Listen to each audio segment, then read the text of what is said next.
Yeah. If I die tomorrow, I hope you hear these words. I ain't here to flip no birds or sip no serve. Hope the future generations can get this urge. Stay woke, youngin', and avenge these nerds.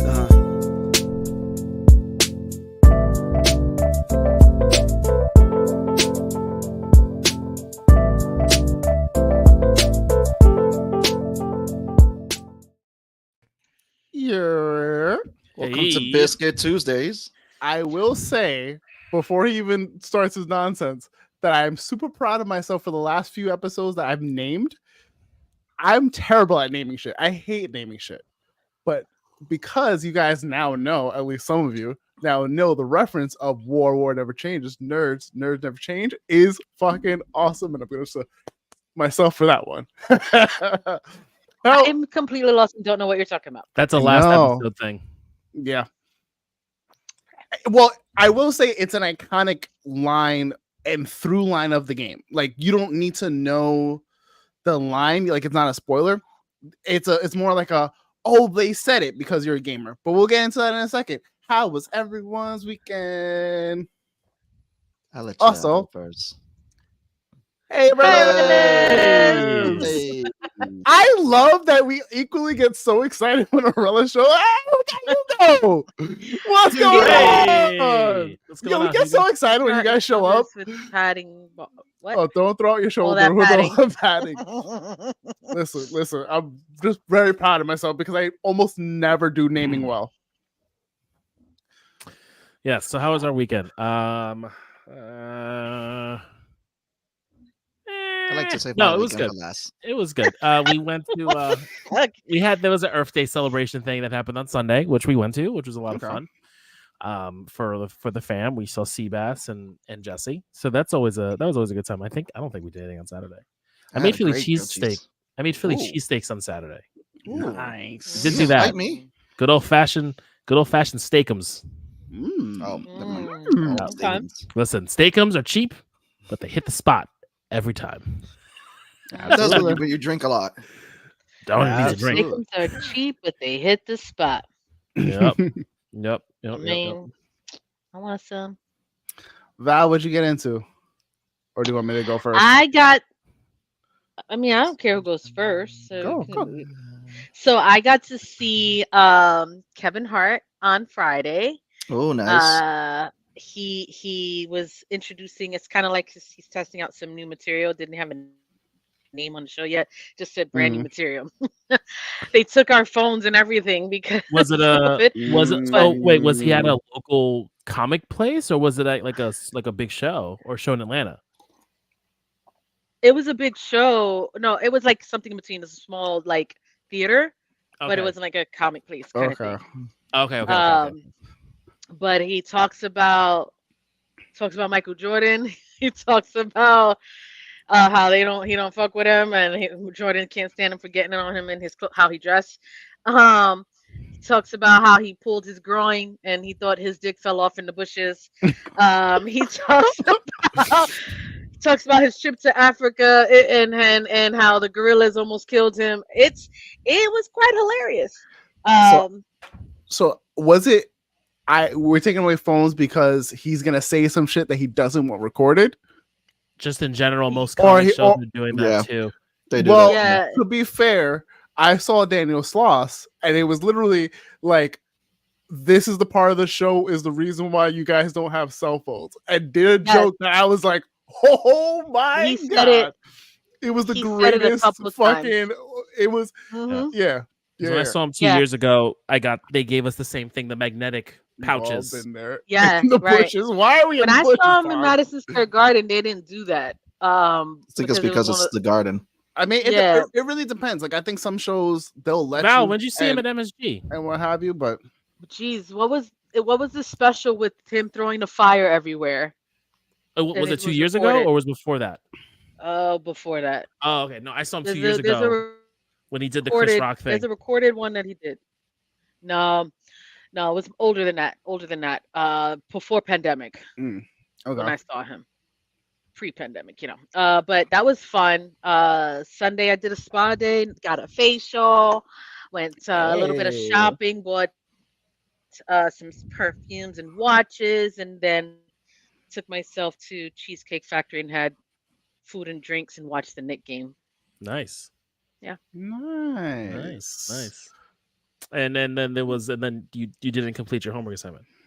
Didn't complete the homework assignment. We'll get into Correct. that. I did not complete the homework assignment, but I got more than halfway through. You did, which I'm proud of. Like had you watched like the first 2 episodes, I would have been real disappointed. This is like you tried. You actually gave a concerted effort. It's also why I said you should probably start earlier than later.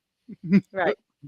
Also, I've been putting together this Lego thing set kind of thing, and I've been addicted. And then I was watching, and then I'm listening to Eldest, and so kind of. You're in between things. That's all good. Wait, which Lego thing you put together? This well, it's a fake Lego. It's not a real one. It's one of the miniature ones. You've gone to the level of Seabass. No. It's not the crappy Seabass, stuff your that he got on influence Temu. reached Atlanta. No. Listen. It is not the crappy shit he got on Temu. It's mega. You got Mega Blocks. But the mini ones, them shits are harder to put together, bro. It's like a different world. I was like, and then with these nails, wasn't thinking. However, it lights Do you up. type like it's this? Musical. Yes, I type. No, you type like this, or you type like this. What part of your you tapping with your nails? What part of your finger touches the keyboard? Yeah, the tip of the nail. Both. I can do tip of the nail and fingertips. Oh my god, it's talented. Respect. It's literally and then I bought this new like RGB typewriter keyboard for work, and it's awesome. And people come in, everybody wants to bite off of my typewriter. It's like freaking awesome. Renaissance. Picasso, I like it. Indeed. Renaissance style. Okay. I didn't have that much of an eventful weekend. I did watch part 1 and part 2 of Crisis on Infinite Earths. Not a fan, to be honest with you. Damn, so what's happening with DC animation now? So one, who's at the I'm not a fan of Jensen Ackles Batman. Like I'm very like keep him as Red Hood. So it's one of those things where I like Long Halloween. I don't like his version of Batman. I like a bunch of the projects he's been in, just don't like that he's the Batman voice. I mean, we all grew up with Conroy. It's really hard to like move on. Bro, even Jason, I always forget the last name. Jason something, who did Batman for the New 52 stuff.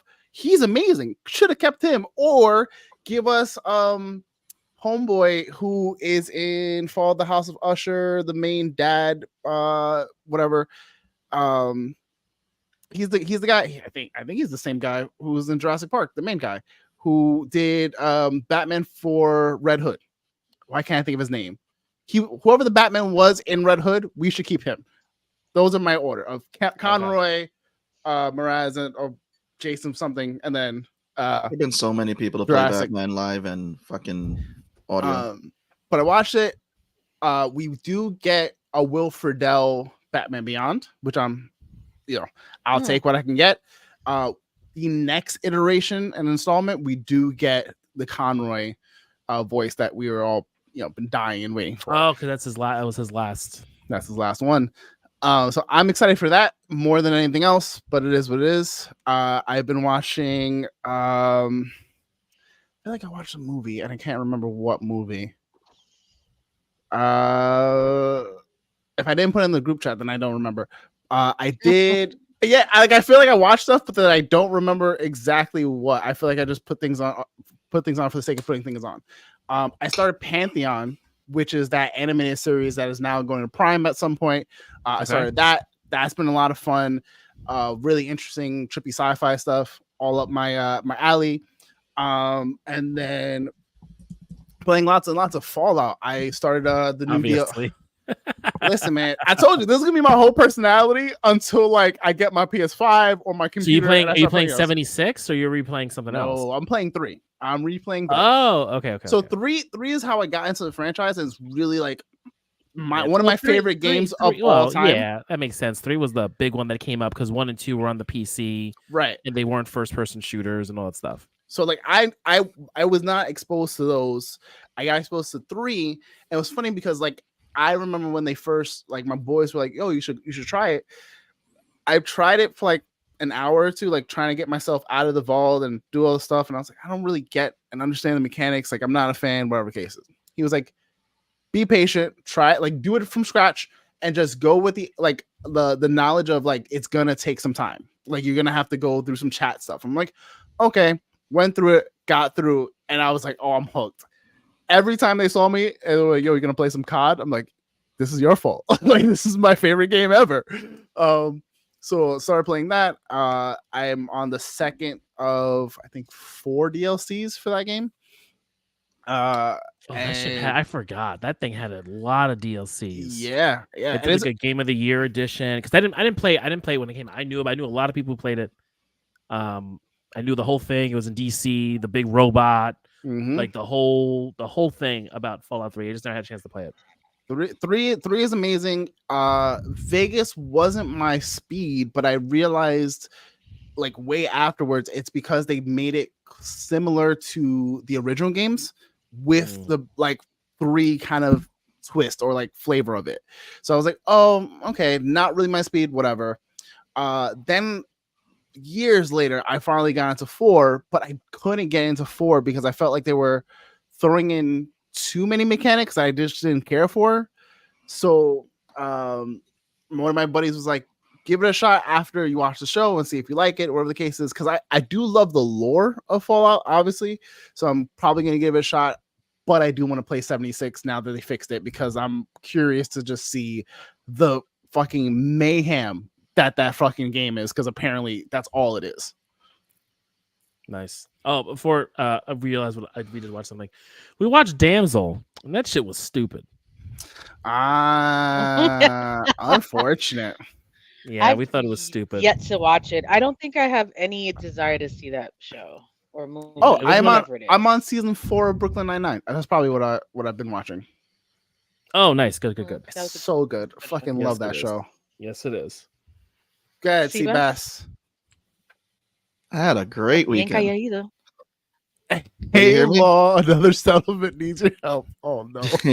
Oh no. So this weekend started rewatching. I got reincarnated as a slime again. I just caught the movie, the movie before season 3.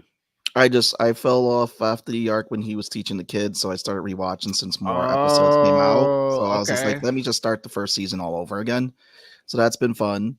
Obviously saw Tone. Wait, stop 1 second. You said I've been reincarnated as a slime? That's the name it's of an anime.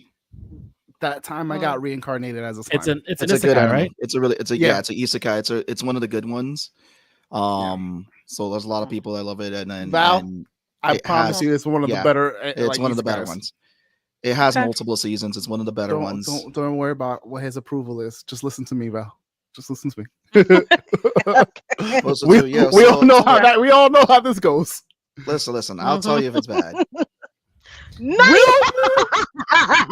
I'll tell you it's bad after you watched it. After I make you watch it. Yo, you're a lie. Yo, you're garbage. Are you serious?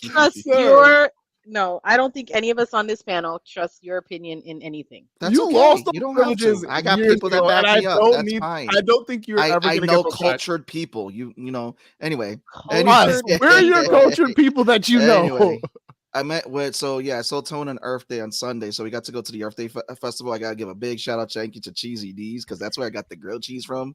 So I got a grilled cheese with barbecue pulled pork and bacon in it. All the people watching, so shout out to all you guys. Love you guys, appreciate you guys, and thank you for keeping Seabass honest. Right, thank you. And then learn a couple. Are we getting endorsed by Cheesy D's? No, but that sandwich was good, and they don't have a website, so there's only email. You just showed their card, like, hey. He did. He was like, hey. Yeah. Guys, sponsor us. Hey, if they see it, I mean, I'm trying to get some free grilled cheese. Anyway, learn some fun new trends this weekend of what stuff was trending too. So first of all, there's the little raccoon in the spinning circle, Pedro, which I was like, okay, it's just trending right now. What? Yeah, there's a little raccoon. It's a little baby raccoon that's like dancing, and it's dancing in a little circle. So that's trending, and people are putting it on multiple stuff. Why? So it just happens. It's His trending. name is Pedro. That's the song. It's called Pedro. Listen. It pops up my feed. I laugh. He makes me smile. It's a cute little raccoon, and I'm sorry, you just want to hug him. The theme song I played for you guys last week, Joe Hendry. This is funny. Oh, God. This is funny, and this is true fact. It is trending #1 on iTunes in the United Kingdom and number 17 in iTunes in the United States. That's because people like you give it airplay, and it's not good. It's become the new wrestling Rickroll. So there is that. What does that mean? Rickroll, It's a new Rick roll. We'll send you some, Val. No, I'm As okay. far as it goes, yeah. So watch Fallout, and I just been enjoying a lot of anime. What? There you go. What's going on right now? You seen the See? Pedro? You got to do your background. Oh, That is not what you're referring to. I've seen Yes, that, it is. and I That don't. is it. That is the I little don't- raccoon that is popping up on everybody's feed right now, and everything. It's not. not on my It's feed. not. I'm It sorry. popped You know up why? like once, and I was like, Because my okay, algorithm swipe. isn't that way. Yeah, My algorithms, that's fun. my algorithm stays away from like the popular like dance video, this and this, like anything trending. I go polar opposite of. That's fine. I just want to hug the little raccoon. He's cute. I mean, What who else did I watch doesn't this wanna weekend? hug a dumpster? Dumpster Panda. trash panda. They're smart. Not here. See, I hey, will look, send it. not here. Hugo, I will send it to you. And Delicious I in the don't want it Dungeon. in my algorithm. And Delicious in the Dungeon and X-Men were freaking awesome this week. So Delicious Dungeon. X-Men was good. Is I haven't gonna, seen- Delicious in a Today's- Dungeon. I promise we're gonna when Oh. Delicious in Dungeon is done, we're gonna have to put it on the list because it's Yo, that Delicious. good. I was not ready. This episode was just. We're gonna have to watch it. It's, Oh my god. it's real good. Real Yeah. good. Delicious in the Dungeon on Netflix. Go watch it. I know the delete shortcut. But yeah, that's been my weekend. um, Oh, and as you can see, yes, I got a new mic. Yes. So update on that. They're doing good. They were able to find a new place. They're not able to move into that place just yet. The cost of what they first got appraised for and whatnot is lower. So that's why the Kickstarter, the GoFundMe got from 50,000 to 15,000. So it's still a lot of money that they need, but it's not as dramatic as we thought it was originally. But everyone's good. Thankfully, we just still trying to get the GoFundMe and all that going. I will drop the link to that in chat in just a sec. But thank you for asking. I appreciate that. Oh yeah, I'm getting back to it too. Chicken Attack. I sent the video, so Is it Yep, just it's a me man- that doesn't it's a watch man. anything Seabass puts in the chat? Once in Listen. a while, if I'm bored. Appreciate you, Hugo. And reminding of that, and I showed it to Tone, was Roboson's new Megatron that came out. That is pretty cool. Oh, that's yeah. I've seen that. and And everybody's online playing with that. See, that's in my feed. and That um, I've seen. And then that Grimlock comes Roboson back up. Megatron and is legit. did you yeah, see it Optimus comes reenacting back the Did you see it reenacting the scene with Optimus Prime from the Transformers '80s movie? No. So it's programmed with Optimus to reenact that whole scene of him and Megatron fighting. Oh, I've seen them fighting. Yeah, I did see that. That's straight from the movie, and they got the original voice actor to voice Megatron, and then the detail. So the detail in this version of a Roboson, this is, I believe, better their than fourth. Optimus and Grimlock. Yeah, it's Yeah. way better. It is probably one of the better updated tank versions of Megatron as well, since they adopted Megatron being a tank at some point. So it's been one of the better versions, and it just transforms very smoothly. I was just like, do I want to drive $900 on this? I did Yeah. see it. It looked really dope. But yeah, that's in my weekend. Just Very nice. internet memes, I'm trends, and tempted. fun shit. But where am I going to put his big boy? It's huge. Okay. You got a It's brand new big. apartment. You got space. So you be all right. It can follow you around the office. Oh. You can have it shoot reps that annoy you. It fires. It gets a little missile that it can actually shoot. I really want it. I'm trying to justify trying to get it, but I'm like, yeah, That's on y'all. That's on y'all. I'm like, where would I? I'm like Val. I'm like, where would I put it? Listen, I mean, I'm having a hard enough time not getting Fallout merchandise because I keep seeing new stuff pop up all the time, and I'm like, yo, this is really becoming my whole personality, and it's gonna be bad. Like how I am with Borderlands, and how I am with this, how I am with BioShock. These are my franchises. These are the games that I love so dearly to my heart. And oh boy, I'm so glad that they didn't fuck up this show. Like I know Borderlands is gonna fuck up that fucking movie.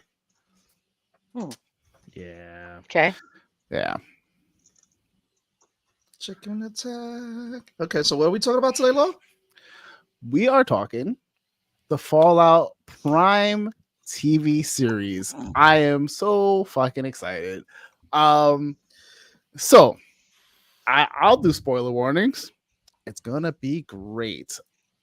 Yeah, Fallout is amazing. I don't know anything else that's gonna be great other than this review. Talk about pumped. So we learn about the origins of the Pip-Boy. We learn about the some of the origins of Vault Tech. We learn so much more about the Wastelands and how everything ties into the ultimate world of Fallout. This story is canon and it takes place around the time of New Vegas, confirmed, and we're so excited. I want to get into it. I don't know what more spoilers I can say without spoiling it for Val because she's only seen up to episode 5. I'm trying to go episode by episode so that Val can like bow out and then the boys can get into it. So Val can just hang out and get spoiled like everybody else. You know, that because you know punishments. So what did everybody think? What did everybody think about the show? So can we talk about first episode, the wedding shit? Mm-hmm. First of all, okay. Who saw that coming? First of all, did anyone see it coming? That was like a nuclear wedding. I felt like something was gonna. Yeah. I was like, well, It's knowing I was like waiting for the shoe to drop. I wasn't expecting a massacre, but something was definitely off, right? Listen, I thought they were gonna be diseased or some shit. I don't know. Listen, after your Game of Thrones, To be fair, they are. They're highly irradiated. Yeah. Say that again, So something about Game of Thrones. Yeah, after Game of Thrones, watching a wedding, you expect weddings to not be very valid. kosher and That's true. like the shoe's gonna drop somewhere. But go ahead, Val. I'm sorry. That's Right. true. So me getting into this, I know nothing about the game. I know nothing about the lore. Same. I know nothing about this in any way, shape, or form. So I had no idea what I was getting into in starting this show. Mm-hmm. So at first, I'm like, okay, bomb shelter, world comes to an end. Holy crap! It was like Judgment Day bombs dropping, and he runs off in on a horse. I'm like, you're not outrunning this. Whoa. Indiana Jones survived in a refrigerator. This is the darker version of the Brendan Fraser movie Blast from the Past. Yes. So now I'm like, this happens in the 50s or 60s, probably during the Cold War or whatever. And then they hit us with 213 years later. They're in the future. So they are the bombs drop in 2077. Yeah. October 2nd, I think. Yeah, they go. They don't go into a digital age. They go into an atomic age. So, all right, I'll explain for you guys and the people playing the home game. Fallout is a world like ours, but instead of certain things in our past, our U.S. history, like going the way it goes now, they really doubled down on like nuclear fusion technology. You have them really diving into what they thought the future tech was going to be. So a lot of like Jetson kind of bullshit.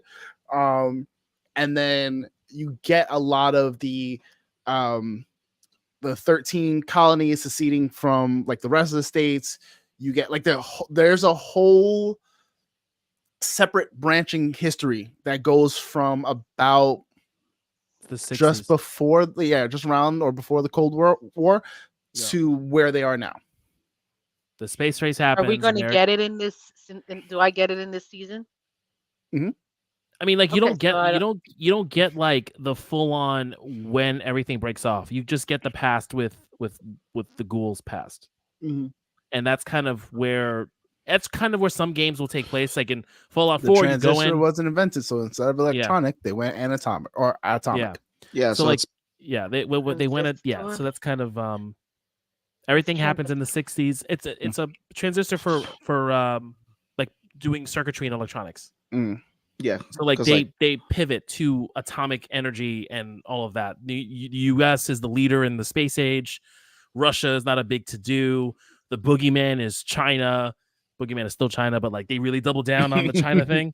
But yeah, so like it goes into, like Law said, like this atomic Jetson sort of thing. So it feels like it's the 60s when it's really beyond where we're the at. future. There is no Yeah. digital age. pretty much it's about the source of energy they chose to use. So they went more atomic, where that's we typical in this universe. Yeah. So like Okay. they got to a point where like robots exist. Like we don't have robots of that caliber in our actual world, but Right. they did. They were able to achieve that and all other stuff. So I dead thought this was in the Cold War age, that everything went nuclear and then they all go into bomb shelters, and there's a big where I'm up to. There's a big lapse of history that I don't know, because how you go from ignoring these newses and people not wanting to acknowledge it, and you're pretending like everything's okay. 2 seconds later, the world blows up, and then you have full bomb shelters down there with live civilizations and already prepared. You'll know once you watch the episodes. Yeah, you got literally two it more, explains to you in two like more the next episodes. It does. You find out. Okay. I gotta be honest. So what I did is, like, in the middle of the series, I did look up some of the Vault lore and learning what the Vault lore was. It's like good, right? And they drop it, and they drop it, but it's good. So they drop in those 2 episodes for you, Val. When you start to understand it and see it, it's like this. You know how when you have that moment in episode 5 of X-Men, you're like, holy shit. This was what happened in the last episode when they started to drop it. You're like, holy shit. This is wow. This was like a nice. Really, like if you know the game, you know Vault-Tec, you know all the nonsense. But like you're watching the show and you're like, okay, when are we going to get that reveal for the person who's watching the show? But you see, this is the thing. I never played the games, so for me, this was all coming into it brand new, and it was still like a holy shit moment. So that's why I was like, people who enjoyed the games, I'm like, this must have been a really holy shit moment for them too, like to enjoy of knowing the lore and all that, and not knowing the lore. I'm just like, I mean, the weird part, I will say, I was still surprised. There's some stuff that came into the show that I was like, oh, because it was alluded to, or like we had the fan theories about it, and they confirmed it. They were like, yeah, that's it, and we were like, oh, damn. Like, Val, you were gonna say something. I was gonna mention something about episode 1. But I'm trying. I forgot. Oh, so the interview process with, I'm fertile and I do this and I do that and I want to submit my application to be married and have babies. I was like, what the fuck is going on here? So, and then you open the vault and you got nothing but greasy ass, like, fucking hobos in the uniforms, and I'm like, what the hell? This isn't a red flag for you guys? What is going on? It was like 2 different cultures trying to merge. So the wedding was an interesting process, and then as soon as obviously the son is the one who's like gives the inkling for me, because he's watching everyone and he's seeing that something's off, and he's looking and he's like, nah, son, not sitting right. So he goes off to 32, and I'm like, I knew it. And then this bitch is over there riding freaking red flag season, and all of a sudden, she scrapes his face with a bottle, which was crazy. The murder massacre scenes, I'm like, what? Some of that is direct from the game. Like, I was directly not pulled. expecting that because I didn't know what I was getting into in this, and this was like it kind of sets the tone. Like, holy shit! Yeah, Holy Raiders are fucked. Like Raiders are Yeah. just not a good time, but they are the least troublesome part of the game. I promise you. Or what's the most troublesome? You don't see it. Yeah. Yeah. They'll be there in season 2. Season 2, when they get budget, is when you'll see it. You get the skull at the end. Yeah. It's not a huge spoiler. Do you want me to tell you? It's a monster. Yes. It's a monster. It's a monster. I already know what it is. It's called the Death Claw. So, oh man, it is probably like 7.5 feet tall, and it is built to kill. Like, yeah, friggin' Death Claws. Absolutely. Think of a more fucked up version of no. But they look. I was gonna say they look like the Annihilator. They look like they look like the beasts from Ghostbusters. Those things, the gatekeepers. Oh, the dogs, but they're skinny and tall and walk on both legs. Yeah, like Annihilator. From Spawn. Who the Annihilator? From Spawn. Oh, okay, yeah, okay. That just gave me. This is why I did this, because like there's not a good chance that she'll know from that. No, it hit me. It hit me when you said. Yeah, now that I know. Now I know. I know what you're talking about. Yeah, he look. They look like you think of that. They kind of look like that. With the horns on the side, and they're skinny and they're tall, and they can fuck you up. So that's the big bad in this universe. They're just the big. Wait, you talking about Violator? Violator. Thank you, Violator. Thank you. I'm sorry. I said Annihilator. About, they are essentially. Fine. Once you said what it Spawn, so like it hit. In rankings of like the deadliest shit that can kill you out there in the waste, they're up there as like top apex that are not human. So you have or human adjacent. Like as far as creature goes, that shit right there, not a fun time. Yeah. And they're usually like in super radiation areas, right? That's usually their thing. Yes and no. Like after a while, you just like of exploring, they'll just be out there like in packs, like, yo, what's up? Yeah. And then in part 4, you get the alpha death claws, like, which is not a good time. They're like, run your fucking chocolate milk.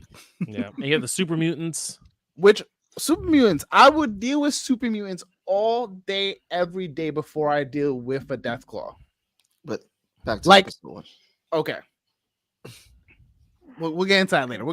Yeah, because you could get deep into I could get deep into the weeds right now. So, episode 1, you got homeboy face cut open, massacre of a scene, a lot of sus shit happening where you're just like, nothing seems right.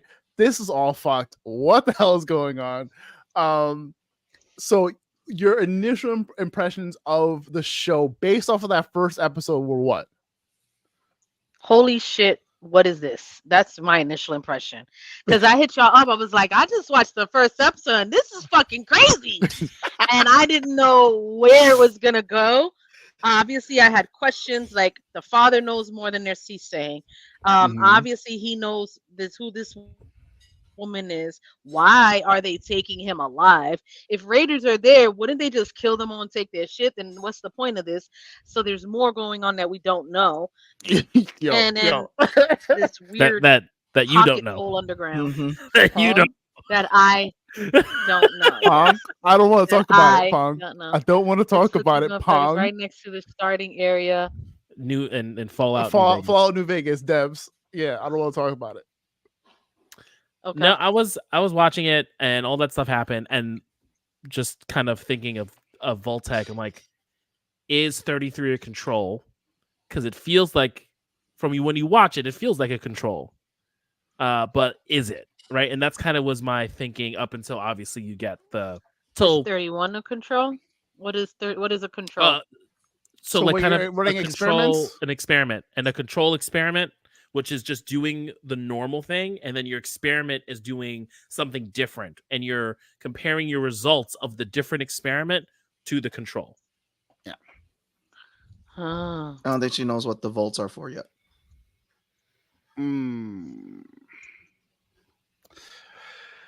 We'll get into it. Listen, reveals, Val, you can get spoiled, or we could tell you like. You know what? I'm about to leave, guys. I'm sorry. I'm sorry. Finish this damn show. Because there's so much I want to say, and like there's so much that like even the boys know. They're like, yo, like. Well, I mean, I can go for it as someone who, because again, like I said, I during the middle of the show I looked up what the vaults were for.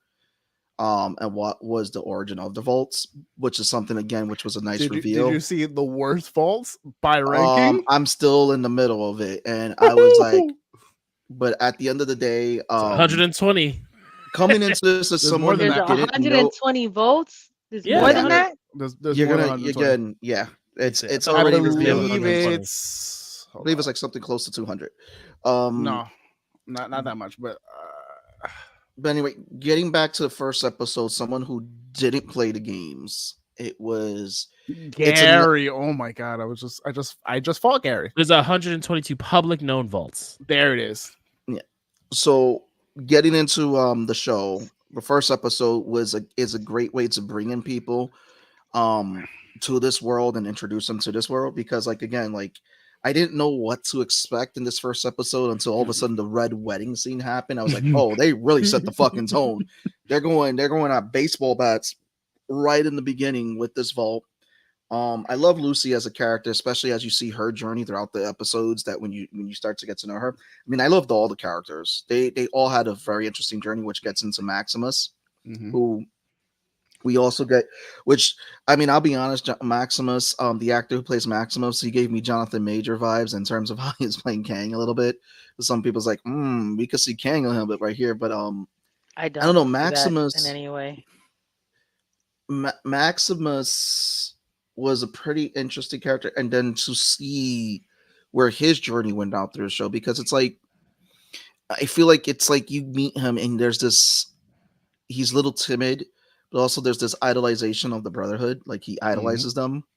And it's like, they give you that brief scene of why. And then obviously, the whole Grand Titus thing that happens after that. But but also too, I gotta say I love Walter Geigans as the goal. And then you get a brief like him at the end. Yes, Geigans. I know I said the name wrong. There's Goggins. No A in the last name. Goggins. Walter Goggins. There we go. I looked at tone immediately because I wasn't sure if he was gonna let you live with that one. But yeah, Val, how did you feel about the goal of the first episode? Ghoul, not goal. Ghoul. I said ghoul. No, you said goal. I said ghoul. Okay, all right. You have a new mic now. We can hear you clearly. It's okay. I'm not inaccuracies. I actually like the character. I'm interested to see what happens to his family. Because what's funny, when I saw him kill the other ghoul who he knew, Roger, who's like, my name's Roger. Like you see him turning, and you kind of see where the ghoul is headed, and then his backstory with his wife and his kid. I'm curious I want to know when that takes place, from the very beginning of the episode as it progresses, and they show him taking the pictures and his wife hooking that up for him, and she questions, what keeps you still going? And he pauses and makes her cut the butt cheeks. So it was, I want to see more of what drives him, and I'm wondering if it has anything to do with his family, or is it just lost? Because I'm hoping one of them is still alive. You get that reveal at the end of the last episode. Yeah. What up, Jason? What's going on? What's up? So, what up, peeps? I've not played any of the games. Would I be lost watching the show? Absolutely not. No, you'll enjoy the fuck out of it. The hallmark of a good adaptation. Yes, is that you. I haven't played a single thing of the games. I know nothing about the games, and I am absolutely enjoying the show. Yes, butt cheeks. Not just butt cheeks. Butt cheek jerky. Yes. So jerky. Jason, jerky. I feel like you just got here. Ass jerky. Yes. Beware, we are going to very heavy spoiler territory. Just so you're aware. So if you're okay with spoilers, just so you're aware, we're getting into it. But it's definitely worth a watch. First episode, you'll be hooked. Yeah. Mm-hmm. Oh yeah. This is again coming from two people who haven't played the game. Yeah, I don't I don't know shit about Tone, this how game. much have you played? I played a little bit of 4. I just couldn't get into it, but I know the lore. Okay. Yeah, so like I know the lore. I don't know the direct stories of each of the vaults. I know it's usually about someone chasing after their father or their son or something like that. Unless you're playing 76, then it's like who shot me. No, New Vegas is who Not shot New me. Vegas. Sorry, New Vegas is who shot me. Which I find hilarious. Like I like who shot me in the fucking head. looking at the meme of it, or we're like, yeah. I'm looking for my father. I'm looking for my father. I'm looking for my son. I'm looking for this. And it's like, who the fuck shot me? Yeah. It's great. Yeah. That's what I know. Like I don't know the game specific storylines. Is that Brugal? Yes, it is. Oh my god. Just drinking it from a cup. Yo. Not brought to you by Brugal. All right. So I know like so Brugal extra viejo. So that's not maybe like I can talk about the lore and all that other stuff and like just when it comes to the actual things happening in the games, I don't know. Why is bottle caps the currency? You're telling me there's no coins around? So, because the show is based off of the video game franchise called Fallout.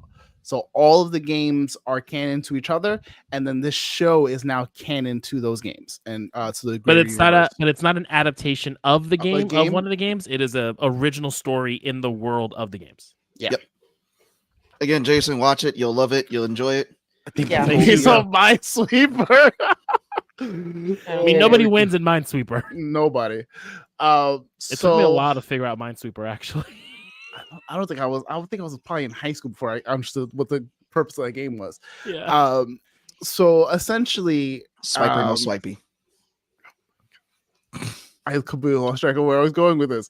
Bottle caps. Bottle caps. Thank you. So bottle caps were really popular because one, you have a lot of like we don't have the dollar anymore essentially in that world because you have the 13 colonies, you have NCR, which is New California Republic, you have so different factions. You have basically so like money is pretty much useless in that regards.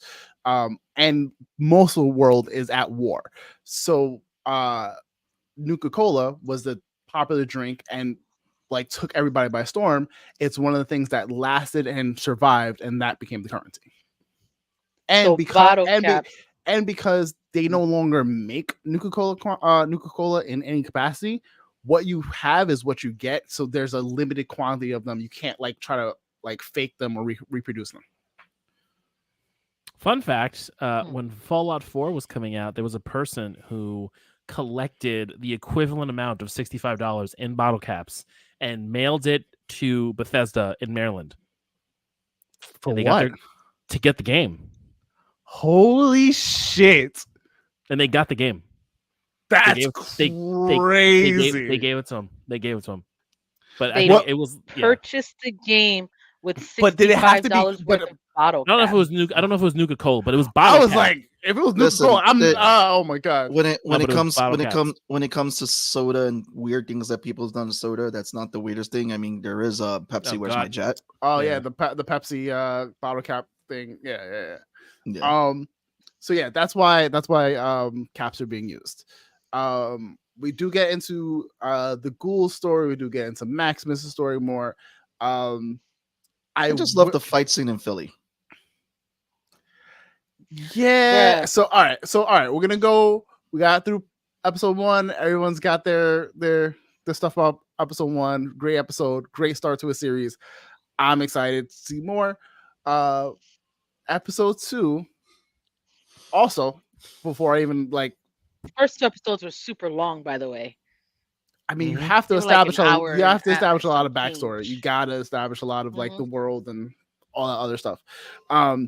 Based on what you've seen so far, what would you consider like the good guys, the bad guys, the neutral parties of this world? So I'm gonna let Val go first. Go ahead, Val. Well, again, I've only seen. I think the question was to Val. 5. Okay. So okay. The Raiders obviously look like the bad guys. Yeah, obviously bad. Because they came and killed everyone. Mhm. However, Chick in Charge, there's more going on. Mhm. And her dad is also probably a bad guy. Because how do you have these underground places functioning this long? You obviously know more than you're saying, and you're probably doing some fucked up shit to keep it that way. Ghouls, I kind of like the ghouls. I think I feel bad for them because they're just fucked sick people and trying to survive, and they're turning into zombies. And then you see them fight with trying to keep their That's actually person. I feel like that's the first time I saw the actual, like, I'm trying to fight from becoming like a full blown, like, they speak about it in the games from what I remember, but I don't think they ever show a ghoul going into a feral ghoul state. Yeah, like Roger saying, I'm Roger, and Martha like I'm like they're trying to keep their personality or their individualism. Yeah. So I kind of felt bad for them. I think the Brotherhood might be decent, although they got fucked up ways. It's hard to really say. There's so many different moving pieces. That's the correct answer. But all of them are fucked. So Grand Titus was a pussy. So he was an asshole. I will say. Wait, that's real, right? If you said that's the correct answer. I mean, everyone has their own agenda and their own ability of thinking of trying, like that, like trying to save the world. They're all fucked, and they all have their own ideology. I laughed when Grand Titus ran from that radiated bear. That was so funny. And it being this guy of all people. Yeah. It's like, it's all your fucking fault. I was like, yeah, let him die. Let him die. So I will say the Enclave, bad. The Enclave are the people that had the dogs and were running the experiments with the scientists. That was in the beginning of episode 2. Enclave. Obviously, you had that. Not a good place. You had that feeling that wasn't a great place. Yeah. They killed dogs. Yeah, they killed that. They mentioned the Enclave like once or twice, like in the show. Yeah, that's not harped on a lot. Right. So to give you a little bit more context for the Enclave, they're essentially, they want to restore the world back to a world where humans are the humans are the primary race. So they want to get rid of super mutants. They want to get rid of ghouls. They're like, think purest of the pure kind of deal. Friends of humanity. Friends of humanity. Yeah, the whole nine. It's a whole thing. Okay. So then you have the Brotherhood, which is usually their opposing factor or faction, and they're the good guys, but only because the Enclave is so much worse.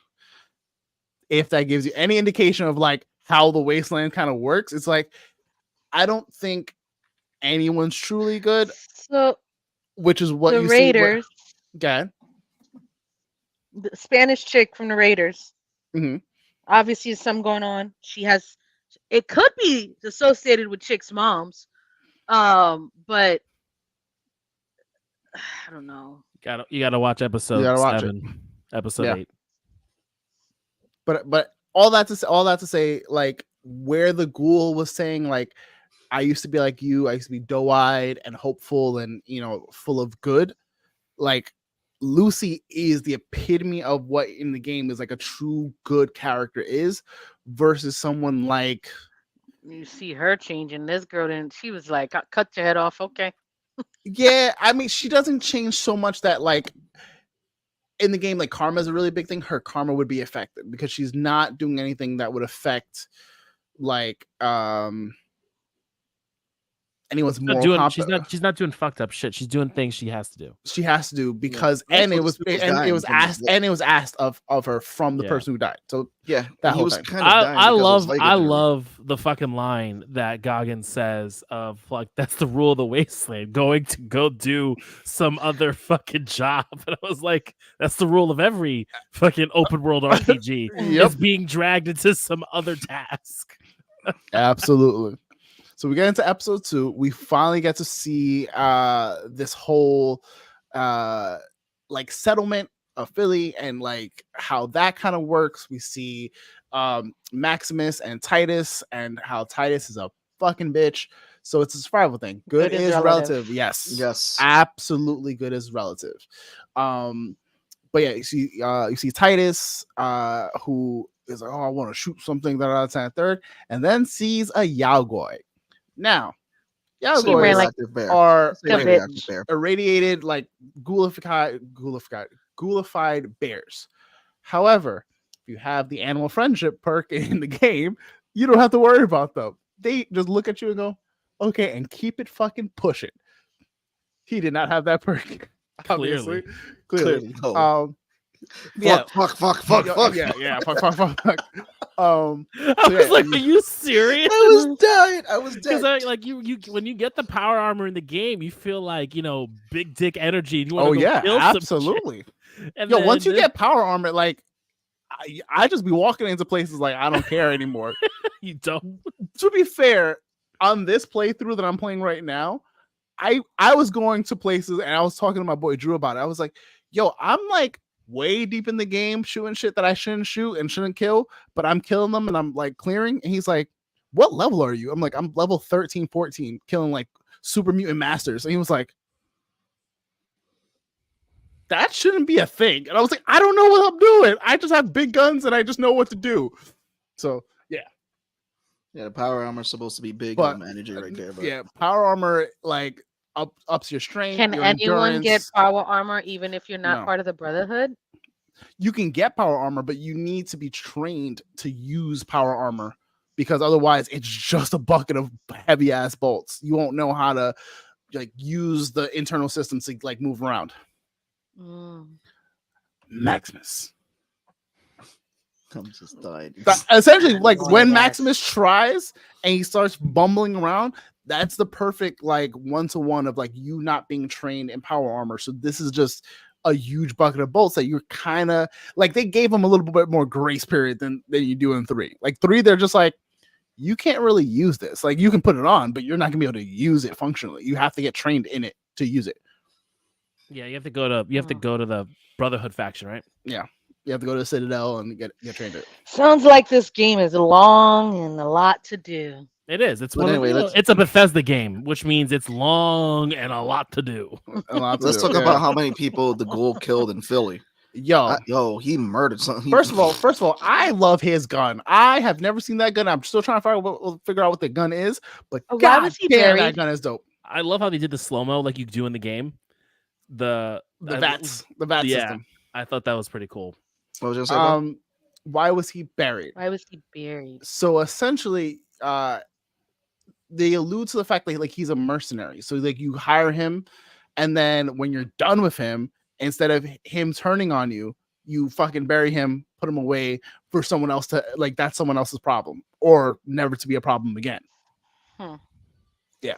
And so he comes and just kills the people who unbury him. No, I think no. They I think they I forgot what they were doing. No, they tried to test him. Yeah, they tried to test him, and also they tried to sun him. They try to test him. They try to sun him, but they also fucked up in that like he didn't need them anymore. Like he got to the point where he was like, I don't need caps. I don't need this. I don't need that. And they gave him the mission before even they were dumb. Yeah. And like you gave him the bounty instead of just using him. Yeah. Now that makes sense. Rules of the Wasteland. You fucked up. You done fucked up. They done fucked up. Those two. They fucked up so bad. It was like he was looking at his boys, that guy's boys. It was like, he's like, my daddy hired this guy before. And I was like, and he was confident. He was like, yeah, don't worry about it. And I love that they use so many different weapons in this like first few episodes that were recognizable. The gun was shooting baby doll parts. That gun is called the rocket launcher. Rocket launcher. Yo, when I say if you know what you're doing with that gun, it's a fucking beast. You throw in anything like any junk essentially. You throw it into there, and it becomes a rocket, like a basically like a. So like the gun that fired, like they were using teeth as bullets. Yeah. Is the teeth bullets a thing in the game? Not that I remember, not in 3 at least, Okay. and not that I can remember in Vegas. That's just But- a fun Easter egg. Of But like like these people are desperate. but for like the rocket launcher, you can basically throw in a teddy bear, you can throw in a tin can, you can throw in cue balls, you can throw in glass bottles, you can throw in like shot glasses, like anything that's considered junk. It's or the proper name for it would be called the junk jet. The junk jet is the upgraded version of it. Well, it makes sense because like you get series like, for example, in Resident Evil the movies, which is not a perfect game adaptation. She started using quarters in the shotguns. So you start getting like different things. It's like, if someone doesn't know how to make bullets, to be fair, anything's a it's like, projectile what do you do? if it fits. Like if it fits and shoots, it's a projectile. But yeah, it's pretty interesting to see that because you don't see that in many apocalyptic stories because they always find someone who makes bullets or they have like bullets.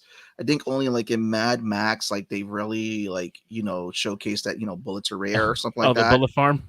Yeah. Also, if you think about it, in this world, essentially like war is the currency.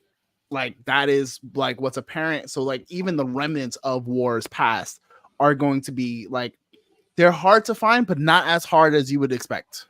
So getting back to the show, what do we want to cover more in episode 2, or do we want to jump in episode 3? We're gonna keep going. Episode 3, they got that chopped off the head. We get. First of all, I would like to say I liked the what's her name, the fucking I don't remember episode 3 too much though. That's my problem. I forgot what. Was the whole thing that happened with the lady? Whoever the lady was that ran the shop, she was one of my favorite characters in the entire show. Loved her. She was in episode 2. Episode 3, did we get the creature by the sea? Yes, episode 3 we got the creature by the gulper. Which Val, did you pause? Val, you froze. Val froze. It's frozen. Val did freeze. Freeze you later. Val, say nothing if you're with us. Oh, there she goes. All right, so real quick. Before she goes on. Before she comes back.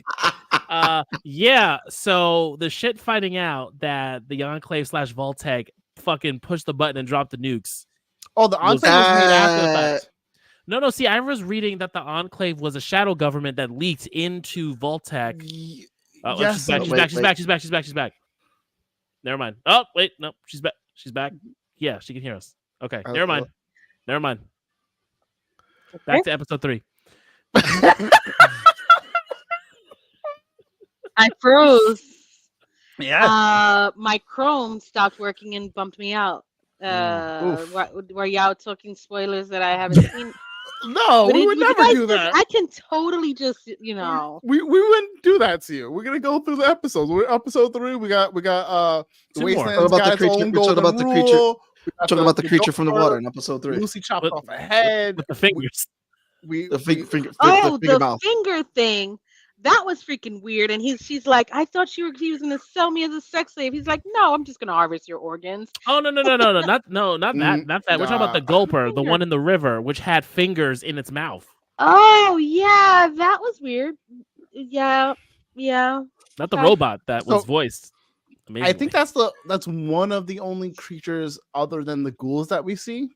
If memory serves. Yes. And the rad roaches. We do see rad roaches. Yeah, we see them, but that's easy CGI. But like, yeah, we saw the roaches and the gulper are the only creatures we see. Yeah. And then the gulper.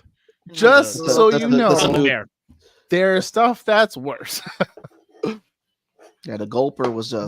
There are scorpions. There are rad scorpions the size of Hummers, and I'm not exaggerating. Yeah, the gulper was just like. I was like, is that fingers in his mouth? Like, all right, so we get the gulper episode. We get a lot. I like that initial like interaction between Lucy. Do it, Jason. Enjoy. Do it. Uh-huh. Do it. I like that Jason, interaction. watch it, Just watch JJ. it like right now. Yeah, go watch it right now. Come back to this Yeah, episode just watch it right now. and then come holler. It's on Amazon Prime. Go watch it. Or hang You're out gonna with us love and it. watch Or it hang later. out, yeah. Hang out with us. Have a drink. Or you're just I'm gonna be not gonna tell you spoiled. what to do. Be a grown man. But I like the initial like interactions with Lucy and the Ghoul, because that really, other than what we're seeing from Maximus, those are really like a lot of the personalities that you get in the Wasteland, where you get one person who is a vault dweller comes out and they're like, oh, vault dwellers, you guys are so, and the reaction of her to be like, oh, fucking vault dwellers, they're always going to be very doe-eyed, bushy-tailed, because they just don't have any conception of the outside world. And then on the fucking flip side, we have the Ghoul, who's lived for this entire time and is jaded as all hell. And I think that's why I like their interactions more, because he's jaded as whole hell because he's been around for a long time, and she's just barely knows. She doesn't know the surface. Has he been around for the 200 years that they've been locked up in the vault?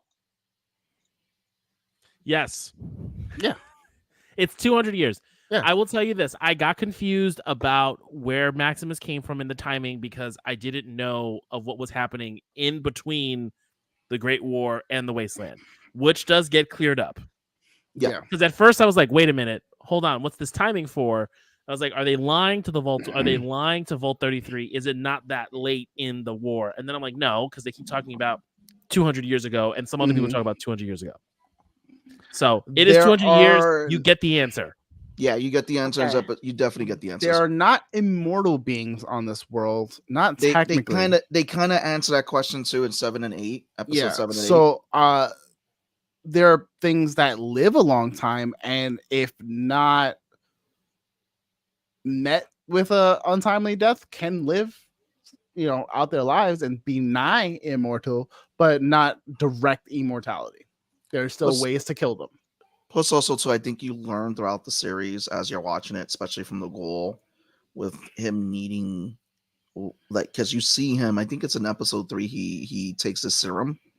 Yeah. So it's kind of like, okay, so they have stuff in this world that actually allows them to do different things.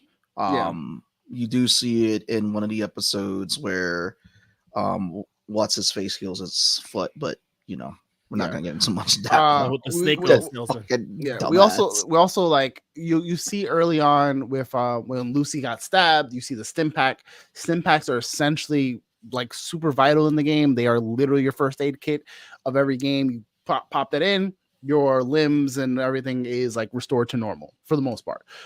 Some injury takes a little bit more than like just one, but that's the basic premise. But that's how the dog got saved. Yes. So they have a lot of. Yes. Was it in episode 3 that we saw the guy who got away, who was fucking the guy's chickens? Yeah. Because we end up seeing him later. The snake oil salesman. Yeah. But we see he was just fucking chickens. It's like, what the fuck? We actually see a lot of the drugs of the game.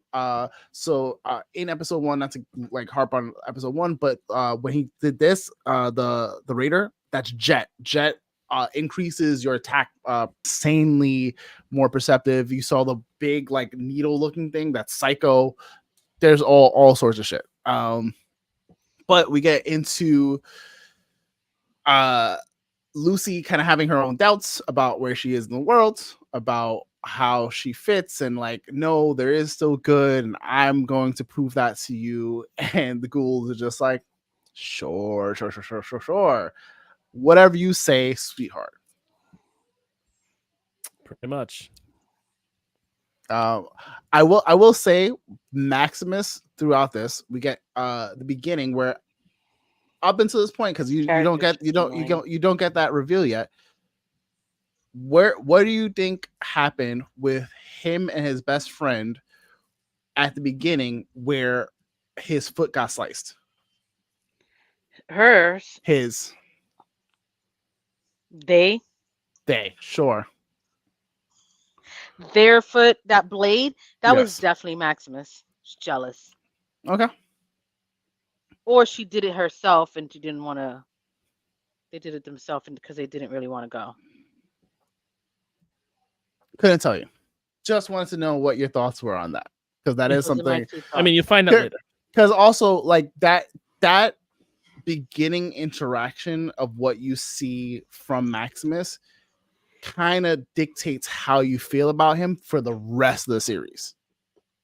So a lot of what he does, I think, like, is for that reason of like, oh, like I'm desperately trying to make a name for myself and like live this better life and all this other stuff. And I really believe in the Brotherhood because they saved me. But yeah, moral ambiguity. But that does lend a lot. Yeah. And but then that does I love how morally ambiguous characters are. Yep. Yeah, that lends a lot to, because again, when you get that first episode, you get that question of where does Maximus's loyalties and his like his character lays. You think about the goal in a different light, and then you see Lucy I think has been the character. Cool. Yeah, Maximus, the dude, you just gotta see it, Jason. You gotta see it. Like you're asking for spoilers. And Maximus, I mean, we may is give a it to good you. dude. I personally dislike his character, although he comes off as a good dude. He's I middle. just don't trust it. He out of the three of them, you've got Lucy on good, you've got Ghoul on I don't know, bad is So- bad is the wrong Survivor. term. I think And then So chaotic neutral. So wait, before we get into it, the first episode gives you this feeling of like the good, the bad, and the ugly, because you have Lucy who's the good, you feel like Maximus is the bad, and then you look at the goal, you got the ugly. But by the end, you get at this series, it's like you're like, oh, okay, you get this whole shock of looking at all the characters, and then when you look at all the characters, I feel like the opinion of a lot of characters gets flipped. Yes, very much a Loki, like, Yeah. Not everything is what you think it is. Yeah, first of all, he's a little bitch, bro. I don't care for Maximus in the show. I'm not a fan of his character. One, I just feel like that he's a little bitch. I will say He's a lost child. I will say He feels like a lost child. I am not a fan of him, but I understand why he's necessary for the show. And I like his character more after watching the series and going, oh, that's why you're here. You need his character built to give perspective to the rest of like what's going on and how fucked up this really is. I mean, his character, 1000% the Wasteland changes you. I don't think you can go into the Wasteland and not be unscathed. I think Maximus' character is there to kind of give you the idea of this beautiful idea of what the Brotherhood is, but by the time you finish his arc in the season, you kind of see what truly the Brotherhood is. And it's like you see his character throughout each episode, he holds him to this high pedestal. I don't know. I just feel like he's one of these characters throughout the show. He just keeps failing upwards. Yeah. That's a good way to explain it. He's failing upwards. And like you're just gonna see people fail upwards and that's fine. But like I just I don't like, have you guys ever seen Disjointed? Have you guys ever seen Disjointed? No. It's the Netflix show with I think something Beatty. I can't remember. Not necessarily. So is anyone able to just leave their silo whenever they want to? Nope. I don't think necessarily. So. Nope. I don't think so.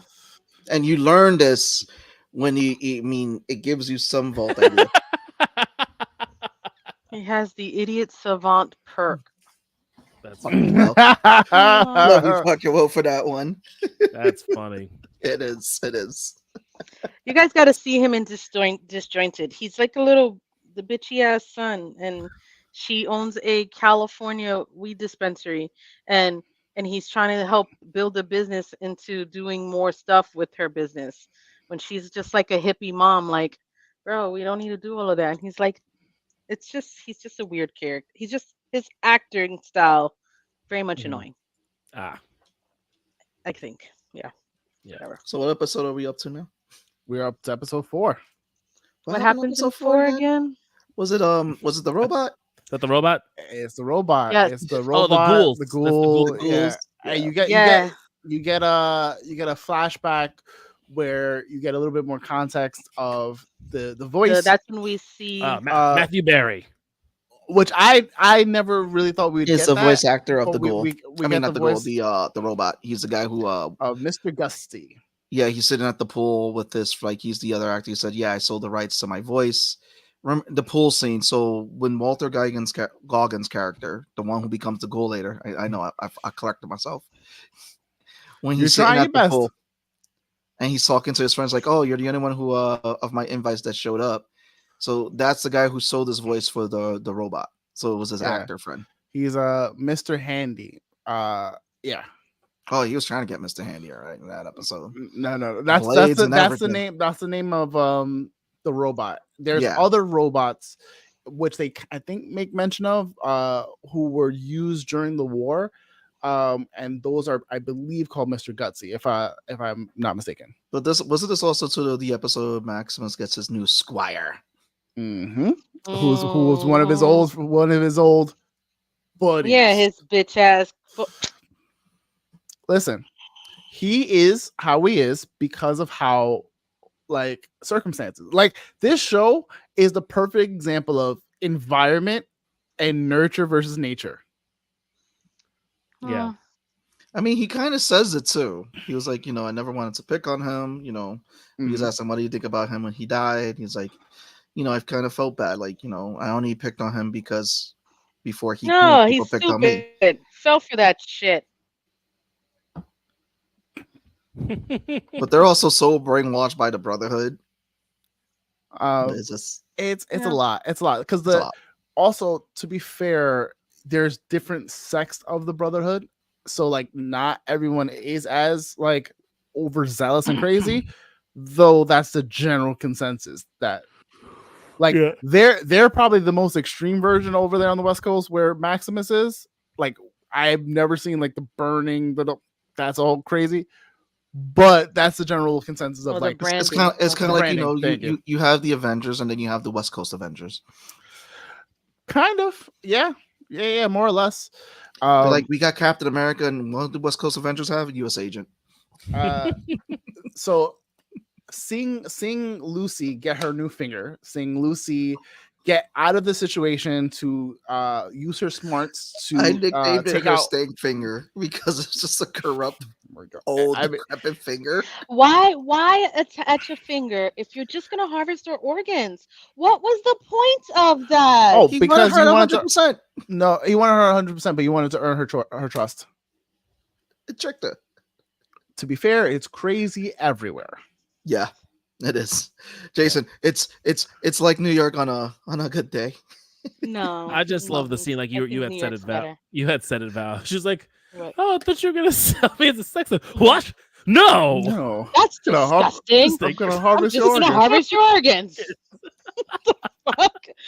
And then Matthew Berry just has such a perfect voice for that. It's amazing. It's so good.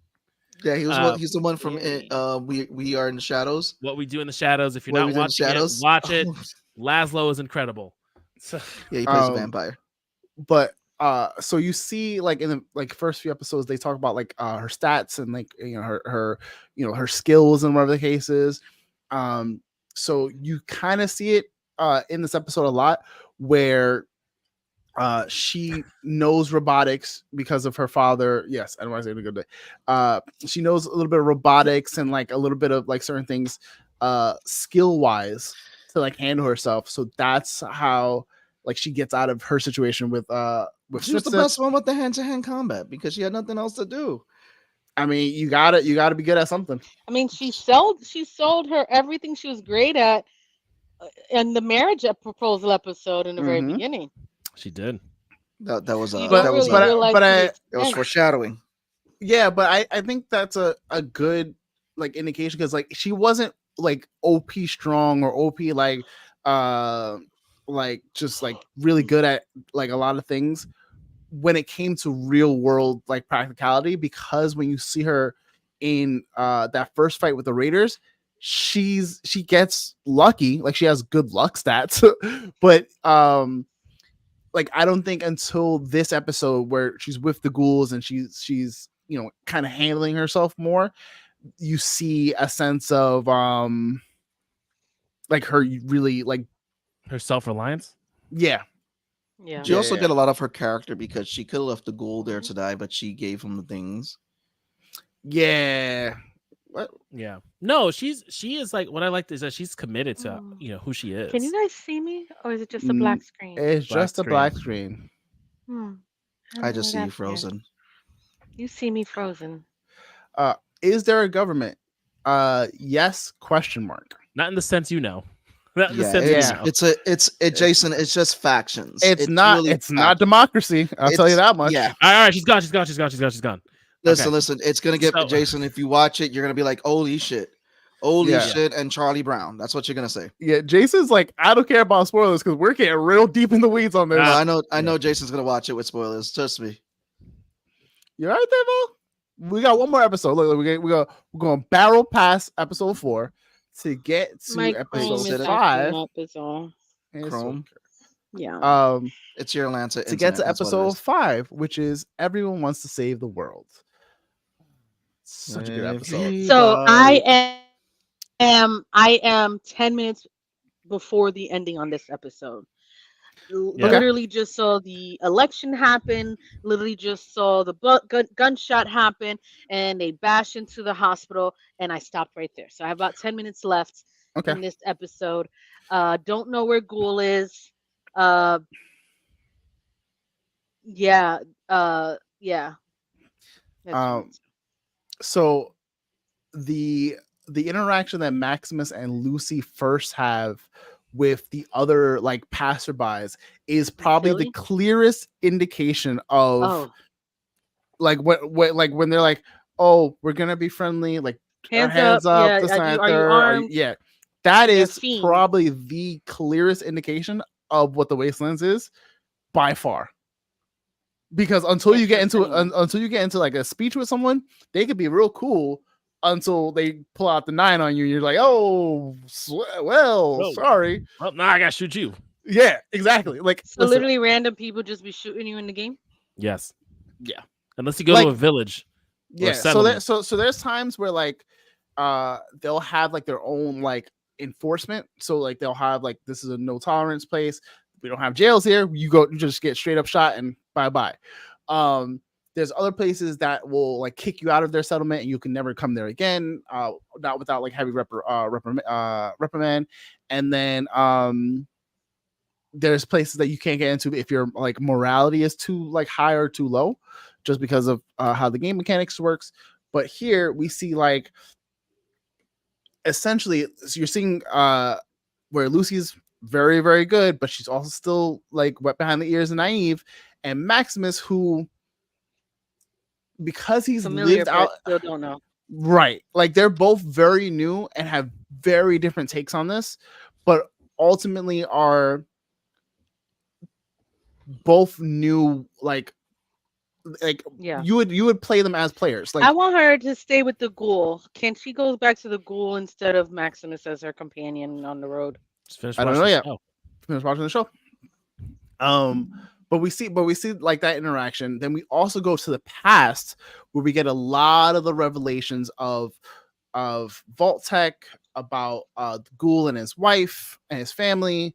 And there's not a lot of revelations about Vault-Tec. You see his past. He's an actor, and he takes a bunch of pictures because she got advertisements made, but they don't really talk about Vault-Tec yet. Essentially, you get him like he is the Pip-Boy. So like Pip-Boy is like a very prominent figure of the games. You get the Pip-Boy bobblehead. That's the the cartoon character that they show. With the blonde hair is always doing this. I know. So that's Cooper. He's the guy.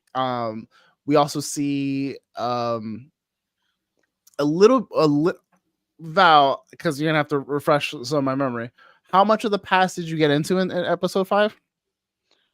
Literally that. He took the pictures. I know he's married. He's an actor.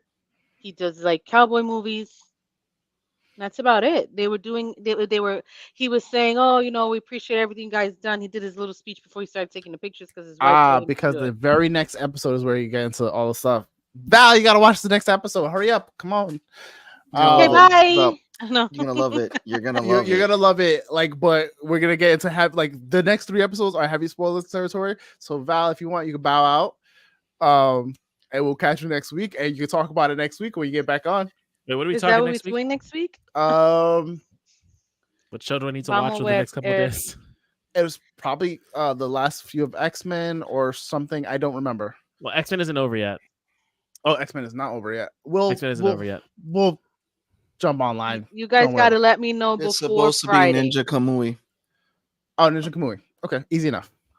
That's What on is that? HBO. That's on Max. HBO Max. I'm Max. It's an anime. 30 minutes. How many episodes? Yo, your camera just went all over the place.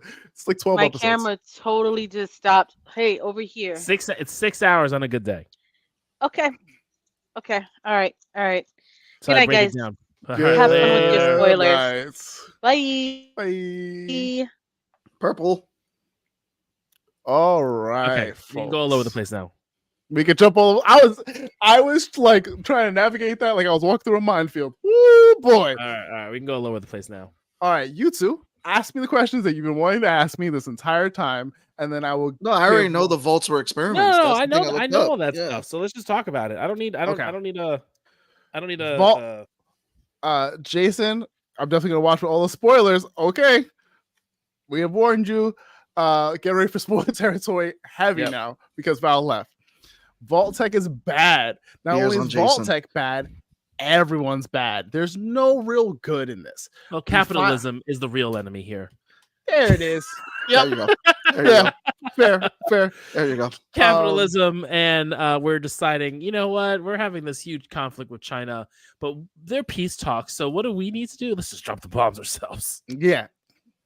Because war never changes. War is currency. Or it makes money.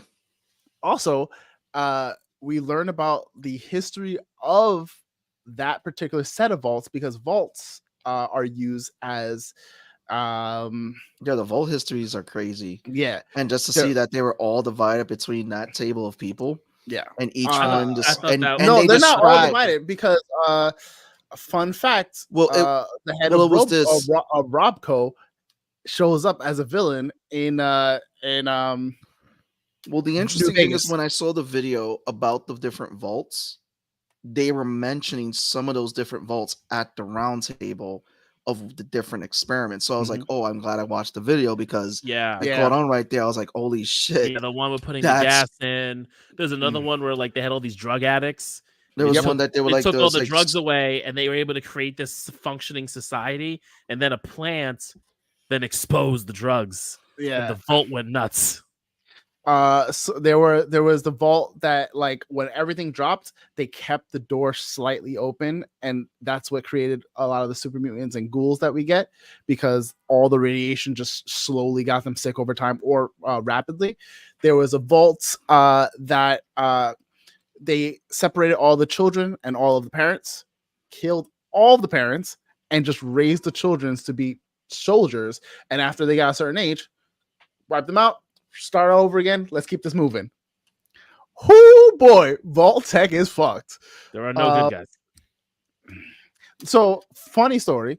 You're the good guy. I'm playing Fallout 3. My character right now is like the paragon of good. Like I'm like the most. There's a cat vault. I forgot about that. There's a vault full of clones. There's a vault where they introduce like a psychotropic toxin into the air, so like you just start hallucinating and seeing shit and people go crazy.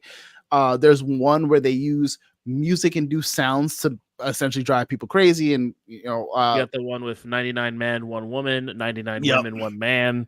Then there's Gary. Gary's the one with the clones. I literally just did the Gary one over the weekend.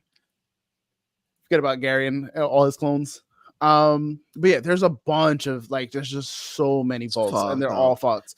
But Robco, so it's funny, like if you played New Vegas, you kind of think about, oh, these people are still alive throughout, like up until like where you get to the video games from way back when in 2077, because Robco, at least his consciousness, is in New Vegas.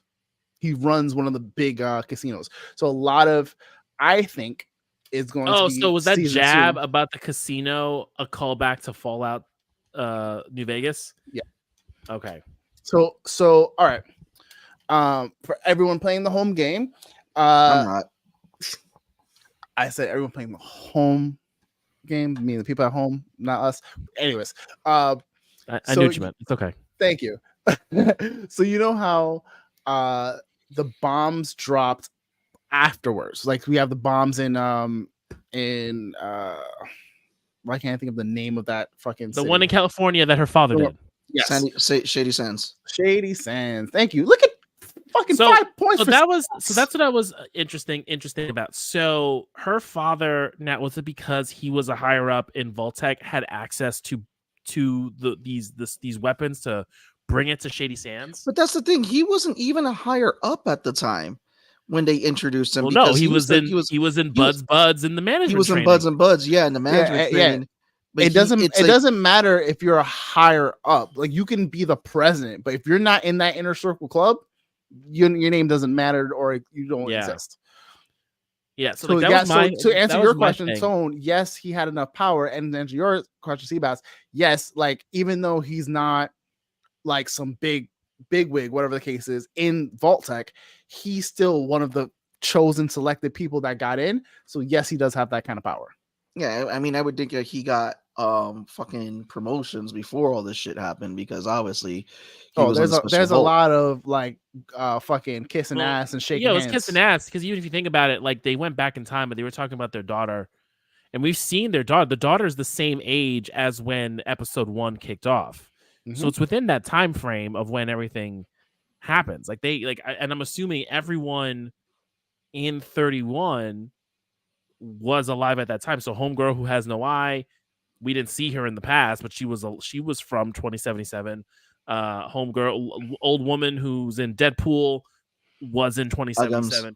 Yeah, but she was younger. So what was interesting when the Ghoul's character, when he was human, when he was in the office and you see him spying, that's when you saw Leslie Uggams' character, but the young version. Oh, was that her? That was her. Oh, I didn't catch that. Yeah, I caught, because like you saw that the father of Lucy's father, they de-aged I got him that too. I got But that. was Leslie, but that the woman who actress walked was him Leslie. into his wife's office. Yeah, that was her. So that was you Betty. remember Betty, towards right? That was Betty. You remember towards the end of where they're like starting to assign people to the other vault to like repopulate that vault, and there was a look that was exchanged of just like to what's the brother to Walt? Was it Walt? Norm. I'm terrible with names. I just know all of the world lore and all that other shit, but names fucking over my head. When she looked at Norm, it was kind of like this is for the good, like don't worry about it. But it was kind of telling us, the audience, that she's in on it. Yeah.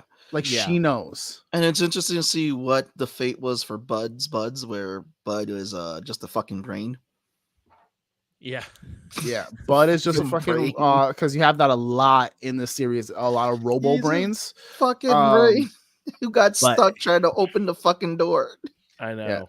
Bud is like, robo brain. He's like, come here, let me pick you with this needle. Come here. What are you?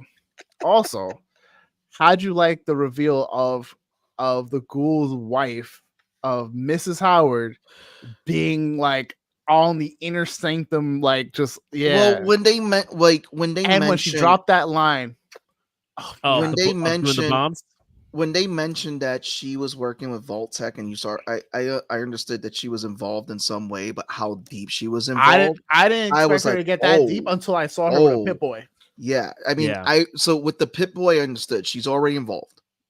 That's what makes sense too. The fact of like her husband Walter's character was a known actor, right? Yeah. So like they must have met in some sort of thing. So she must like usually if you're in a big business, if you're in a higher up in a business and your spouse is in Hollywood, you have some no Joe Schmo is fucking bottom of the totem pole dating a movie star. Like it's like to say that she was the one who was like mentioning dropping the bombs.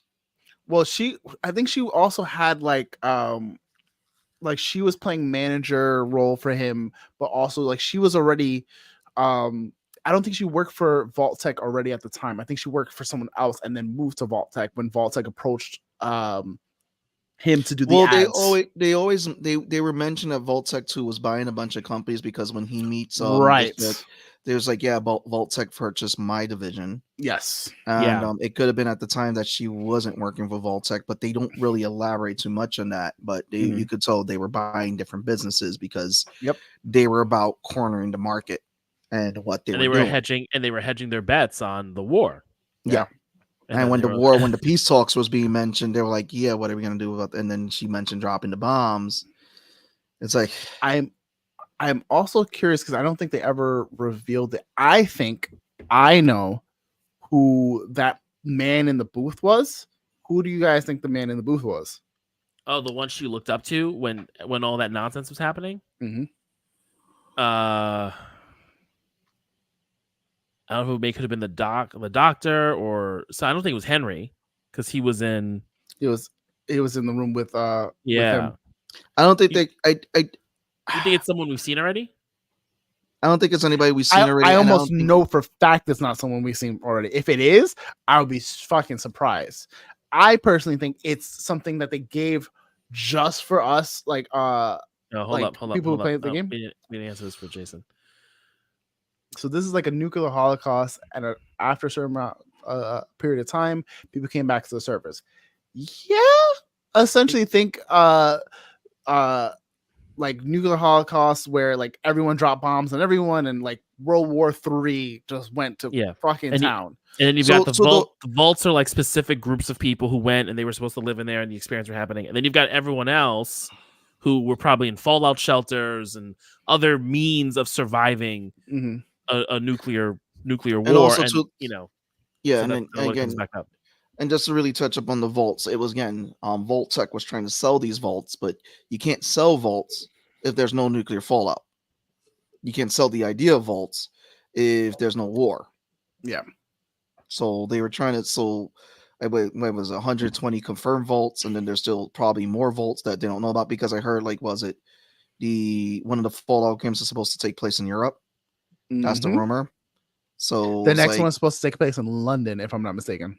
Yeah, which is like going to be interesting. Like, was this a known vault or was this just division of Vault-Tec? So that's just it would have been unknown because the only thing for Vault-Tec is a continental North America.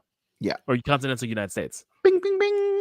So it's going to be it's just an interesting series where the simple fact is this is someone who like I said, I didn't play the games, but learning about the lore, even with the lore that they put into the show. It gives enough for non-gamers who haven't played the game. It gives enough to. It also helped that the director of the first couple episodes and one of the major showrunners is such a huge fan of the games himself. And fun fact, he's Christopher Nolan's stepbrother or half brother, I think it is. I knew that. I was like, wait, is this the same Nolan that works with Craze? I didn't realize that it was until I looked it up, and I was like, oh, that's why I love both of their work so much. So is that the story as to why the vaults were actually even created? Essentially, they were made to sell this idea of being able to survive and create because war there was always nuclear war with China on the verge.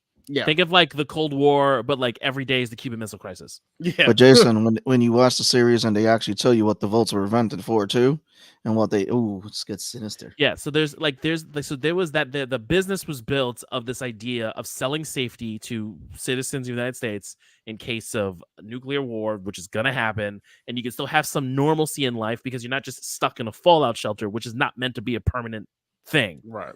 The vaults were meant to be a permanent thing in which generations and generations can live, and then we repopulate the earth. 13 followed that mandate.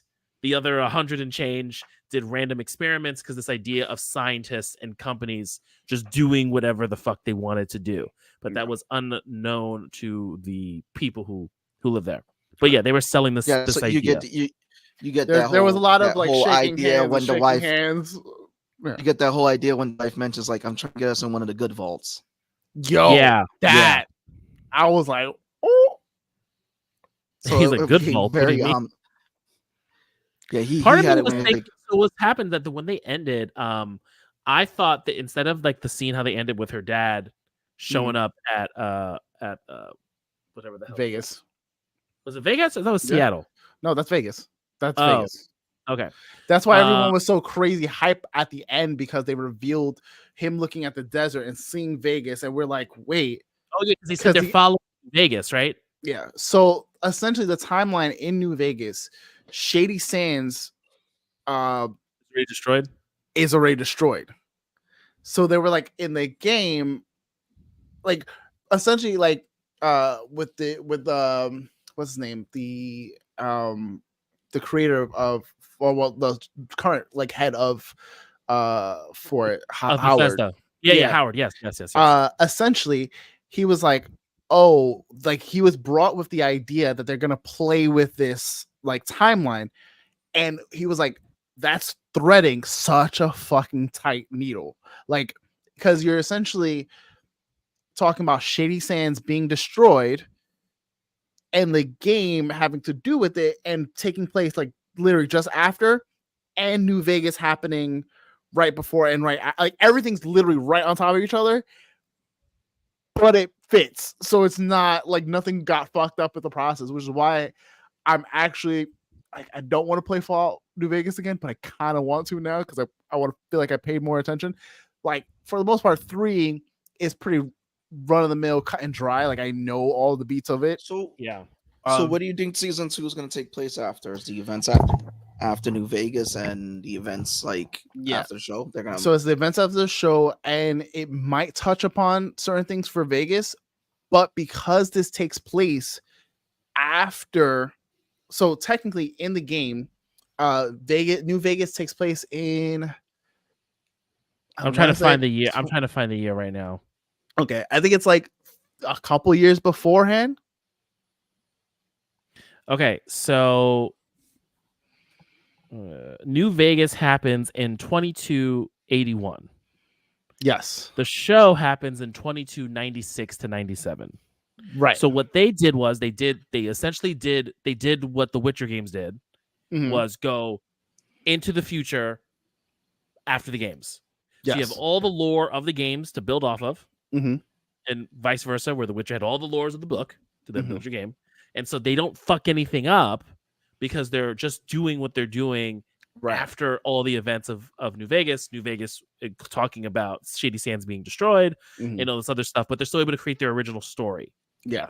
And that's probably how they're able to pitch it and kind of be within that time frame, because you're not going in between. Because when you go into between, that's when you really got to like be really good. Yeah. Essentially, it's that. Like that's why he was like, "Oh shit! Like you guys are gonna thread the needle," and it worked. At least as far as I can remember, it worked really well, and I think everyone universally agreed that it worked really well.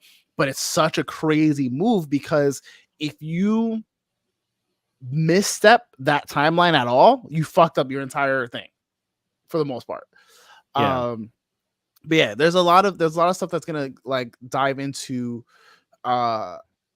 I'm sure we're gonna see some of what the events of New Vegas are, which is why when everyone finished the game, they were like, "Oh shit, Vegas is canon," because essentially they weren't sure. Like they were like, "Okay, the show is canon to the franchise and the world," but they weren't sure about Vegas because Vegas is kind of the outlier. Vegas was, I think, still Bethesda, but it was mostly a lot of the original makers of the game from like 1, 2, and all that other stuff who helped that game be developed, which is why a lot of people who love the original games love Vegas so much. I didn't love Vegas as much. So when you're playing Vegas, it's a lot of that reasoning, and it's gonna be interesting because as we saw at that roundtable, Robco is there, and if you dive into Robco's story of like him going from there, we don't get a lot of it. We understand that Robco's alive in New Vegas, but I don't think they dived as much into it as we got in the show. Like we didn't there was no understanding, if I'm not mistaken, of I think what's them like knowing and shaking hands with Vault Tech and with all these other like big major companies within the world of Fallout. I think what they're gonna do, and just from my take on the show, is that we're gonna get more of feeding into the lore for the gamers with Vault Tech and all that, like how you say what happened with the show. But also too, is definitely gonna tie in more with the Ghoul, because again, like he said at the end, is like, you know, absolutely love it. Yeah, it's really good. Yeah, it's a it's really really good good. show. It's really great writing, acting. It's better. It is better than I thought it was going to be. I think that with the success of the show, I think season 2 is going to be week to week. Just because, like, Amazon, I think it should be. I'd rather have the whole drop, but I think because Amazon will do that. The only reason why I don't like the whole drop is because I think this show has so much going on episode to episode that there's no way you're binging this kind of show. I just don't feel like it's a show that you binge. I don't know. I did it in like 3 days. But at least you broke it up. I think that's where it is. Like, you have to break up the show, and you can't do it. You can't do it in one sitting. There's some shows you can binge, but there's some shows that you can't do in one sitting. But for me, it's like this. It's like you should give the viewer the chance, because there's some shows that when you start to release them week to week, I feel like, for example, it did annoy me that The Boys went week to week. I would have liked to like at least 1 or 2 episodes back to back to give me the choice, versus like I have to wait for you to drop it. He used to do with announcements, told speed runs watching shows. I do. That is my thing. It allows me to keep the content closer to my brain. Also, it goes back to how the Russo brothers said it too. The Russo brothers just hit the internet this week with saying, like, you know, how people consume content now. It's not the same like it was before. Like, a lot of these people go, oh, we got to release it in theaters, but it's like, but there's so many different platforms and so many different ways to release content. And it's like, you got to think about this. Even like the younger generation consume stuff differently from what we were watching, you know? And it's like, for me, I like the whole automatic drop. I like the fact that I was able to pick the pacing, how I can watch the show. Yeah. Because like it definitely is not one of those shows that you can binge. But it is one of those shows that I was happy to at least 1 or 2 episodes, like 2 or 3 episodes. Yeah. And it's like each episode felt like 2 episodes at most. Each episode felt like a cinematic experience with this. Yeah. Especially in the beginning when they were like 60 minutes, 65 minutes. Yeah. You know. Yeah. So every episode is worth a second watch. Yes, I personally watched the first 2 episodes, or at least the first episode, because I thought there were things in it that I missed, and it wasn't so much that I missed; it confirmed what I suspected. If everything, but yes, I would say that because that's the part, because you played the game, but as someone who didn't play the game, it's still a great story to watch. But if you play the games, you probably are going to want to go back in just to see like stuff confirm that you may have missed and confirm. There's definitely. For me, knowing, like, when I saw a lot of the interviews, that like there's gonna be stuff in every episode, little nods and Easter egg, like whatever the case is, or an Easter egg that confirms, and like, again, essentially, like, they're going, this is now canon. Like, literally did certain things that I was just like, and I think that's why. We're just doing that now. But I think in your case, as someone who's played the game. Yeah, but like someone like you who's played the game, that's great for you, because that's a great way to bring in gamers in a show. Look at Fallout 76. Fallout 76 is like one of the top selling games for the last like 2 or 3 weeks. Like, I think it was like the top selling game in Europe like last week or something like that. But like I said, it's a great way to bring in, because like how you said, like there's so many video, like for example, Halo like is having that issue right now. This show pretty much helps with. Go ahead. Hold on, we got a couple. Hold on before we go back to the take Hugo's down really quick. Go to Jason's. No, Jason, you can watch it. You can watch it without playing the game as is, yeah. and you just enjoy a good show. Like this, I just never look played at it the that game. way. JJ, I never played the game, so you're good. You could watch the show just to enjoy it. Yeah, it's the way it's done is that if you did play the games, there are aspects and Easter eggs for you, but it's not meant for you. It's not like how Marvel and Star Wars is today, where like you need to have watched and consumed all the content to really enjoy it. This is very much like come hang out, watch Fallout. If you're interested in the games, there's games to play. If you're not, wait for season 2. And that's fine. It's like this. After you watch the show, if you want to jump into a rabbit hole of lore, go right ahead. It's more like it's an introduction into that universe, and it's a great introduction to bring you in to know that there's more content that you can follow up with to enjoy, but you don't need to play the games to enjoy the show. Yeah. All right, now we can pull up Hugo's. All right. It's called a glimpse of episodic content when I started watching X-Men 97. So there are only 6 episodes. Nah, son, there's another one next week and another one the week after. You really want to fuck with them? Kind of just bust down to that ads edition. And so they really kind of feel what it was like week to week with ads. That's rough. That's so rough. What's up, Doc? Welcome to the chat. I really think Gen Z would be the new target for content. So they already are. I guarantee they already are. They're the target for advertising and everything. With the Gen Russo's comments, good surge, but it won't continue. So Gen X is seeing a good surge, but like that's kind of being phased out. Honestly, it's gonna be Gen Z and then Gen Alpha. Like, so my little brother is Gen Alpha, and he's already getting like fed that kind of content for him. Heavy. Like I already see a lot of those trends picking up. Yeah, even for the kids, I see it. The reason he asked is that every episode ends. That's how they hook you. Yep, that's how they hook you. That's that. X-Men 97 is great story. It's current great storytelling, and I feel like X-Men 97 should be taught to writers, new writers, in how to storytell, because each episode ends with such a beautiful cliffhanger to get you hooked, ready for that next episode. I mean, and the amount of storytelling. So, if you saw the 6th episode, you already know that they've been teasing this character in each and every episode. And I did share it with the group chat where in episode, I think it was episode 4. In the episode from last week, Bastion? Bastion, yeah. So if you saw the episode with Forge, when he's with Storm, there's a frame at 20.22 that you with his group. Yeah, with the group, but right next to it, there's a face that's covered. There's a picture that's covered, but you see it's Bastion's outfit. But they also said, if you go back to episodes prior, there were little hints of Bastion already dropping. There's one where he's sitting in the UN conference. There's one that they introed in the scene because Bastion is just an upgraded version of Nimrod. He's an evolved. That's why when you got him in episode 6, which I know we'll touch up when we talk about X-Men 97, he says that, yeah, unlike all you other villains, I've evolved. Because he's Nimrod evolved. Okay. And I was like, yo, they played this. I was just, and then when I put it together, when I saw OZT, I was like, oh fuck, I know what that stands for. I'm like, this is fucking beautiful. What does OZT stand for? Operation Zero Tolerance. Oh, okay.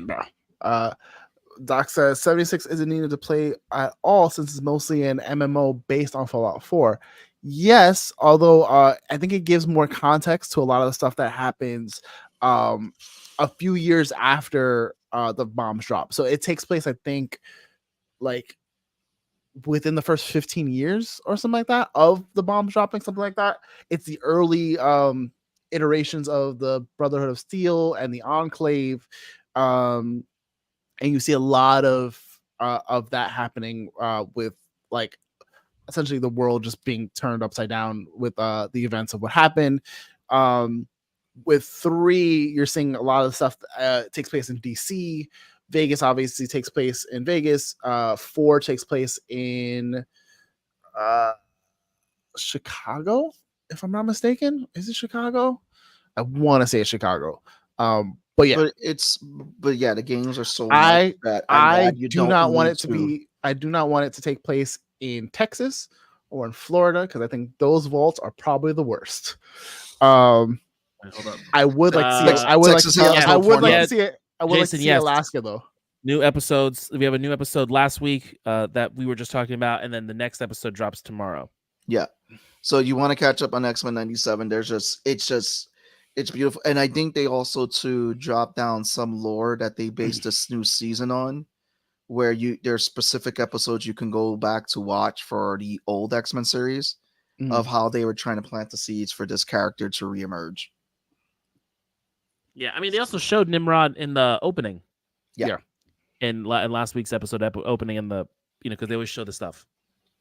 Sorry, Tori squirreled off fault when you started talking about how season 2 might be released. No worries. That's fine. That's totally fun. It does make sense though. I think Amazon does this thing where like they do their first season of a new show, see how it works, throw the whole thing on, and then if it's really successful, do episode to episode because people will watch it. Or if it's like mid, they'll just drop the whole thing. Yeah. Well, I'd rather them do it like Invincible. They released like a few episodes. Like for me, that's fine. I don't know, man. I don't know that a live action show could do that. For what?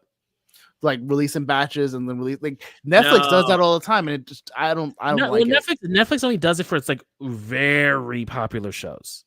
Listen, Netflix I'm not. They did it for Stranger Things. They did it for Listen, they did it I have a for- love. I they have a did it for- love-hate relationship. Right. I have They're a. doing it with Bridgerton. Like Netflix does it like for their really very popular shows to get 2 months of subscription from you. Listen, That's how they do it. I have a okay. love-hate relationship with Netflix right now because again, I'm happy with Delicious in the Dungeon, but I'm like, why the fuck did you give Zack Snyder a platform for Rebel Moon? And we're done. Oh, Move yeah. past. All right. Tone, what is your like prediction for season 2? Is there anything that you want to see, and is there anything you're looking forward to? I'm looking forward to Death Claws. That's what I'm definitely looking forward to. For any of you guys who don't know what a Death Claw looks like yet, go look it up. Go actually see actual gameplay footage of what a Warning. Death Claw looks like. Stay away from Deathclaw Rue 34. The incident is ruthless. Never mind. I'm Go gonna ahead, pass this. go ahead, Tone.